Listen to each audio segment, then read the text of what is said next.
Magandang araw po ng Tuesday sa ating lahat. Quick update lang sa ating mga alaga.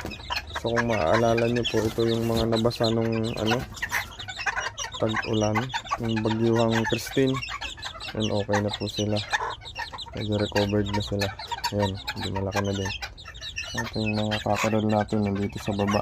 Malaki na din. Tapos kumain. So nung isang araw nga po, itong pares ni Black Commando, nag-drop na ng isa. So hindi ko po muna nilagay kasi nangitlog siya dun sa may baba. Hindi niya nakita yung kanyang may nilagay naman ng nest box. Baka ngayon o bukas mag-itlog po ulit yan. Ito muna, nilagay ko muna dito yung mga ibang hen kasama ng isang cock natin. Tapos kung maalala nyo, dalawa po kasi ang pares niyan.